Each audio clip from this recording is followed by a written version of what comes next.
এই যে চুক্তিগুলো, আমেরিকান চুক্তিগুলো নিয়ে যে দেখেন এখন নানা রকম বুদ্ধিজীবীরা নামছে, হ্যাঁ, এখন সাম্রাজ্যবাদ বিরোধী আপনার ওদের কি বলে যে আপনার অবস্থান শোনা যাচ্ছে, আওয়াজ শোনা যাচ্ছে, কিন্তু ওই সময় কিন্তু তাদের কোনো আওয়াজ ছিল না, তাদেরকে দেখা যায় না। যখন এই চুক্তিগুলো করা হচ্ছে, বন্দর দেওয়া হচ্ছে, তখন প্রথম প্রতিবাদ কিন্তু করেছিল লন্ডন থেকে তারেক রহমান।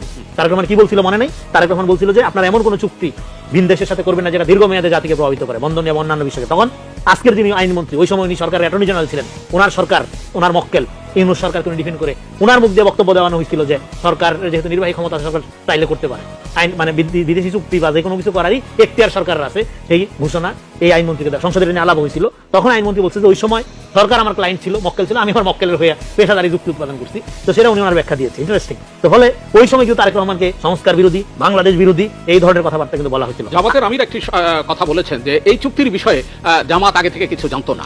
যেখানে জামাতের আমির কি বলছে এটা নিয়ে আমি মন্তব্য করতে চাই না, না বললো আমাদের প্রিয় বক্তা যিনি রাশমিকা মান্দানার পরিচিতি বাংলাদেশে ঘটাইছেন, আমির হামজা, উনি কিন্তু একটা কথা বলছিলেন যে আমেরিকাও চায় জামাত ক্ষমতায় আসো। যেহেতু আমেরিকার সাথে জামাতের একটা খুব সুন্দর সম্পর্ক, ওই সময় নির্বাচনের আগের থেকে সুবাতাস তারা দিয়ে আসছিল, ফলে চুক্তির বিষয়ে জামাতকে কিছু জানানো হবে না, এই কথাটা বিশ্বাসযোগ্য না। যেহেতু জামাত মনে করতেছিল বাংলাদেশে তারাই আমেরিকার প্রধান এলাই, হ্যাঁ, সেক্ষেত্রে আমি আমিরের এই বক্তব্যটা মানতে পারছি না। যেহেতু তাদেরকে ক্ষমতায় নিয়ে আসতেছিল আমেরিকা, সেখানে চুক্তির ব্যাপারে আলাপ করবে না, সেটা তো হওয়ার কথা না, তাই না? কাণ্ডজ্ঞানে এটা আমরা বুঝতে পারি। তো আরেকটা ব্যাপার হলো এই চুক্তিগুলো রিভিউ করার ব্যাপারে কামাল ভাই যেটা বললো, হ্যাঁ, সরকার, আমি জাহেদ ভাইয়ের বক্তব্য শুনলাম যে রিভিউ করার সুযোগ আছে, হ্যাঁ, রিভিউ করতে হবে, কারণ এই চুক্তিগুলোর মধ্যে যে বাংলাদেশ ক্ষতিগ্রস্ত হচ্ছে, বাংলাদেশের আপনার স্বার্থ লঙ্ঘন হচ্ছে, এটা স্পষ্ট, এটা নতুন করে আলাপ করার কিছু নাই। ফলে আমরা আশা করবো গভর্নমেন্ট এটা রিভিউ করবে, এবং আমেরিকার আদালতে এটা নিয়ে মামলা চলতেছে। আমরা ট্রাম্পের অবস্থা জানি, ট্রাম্প মানে একই সময় এক আচরণ করে।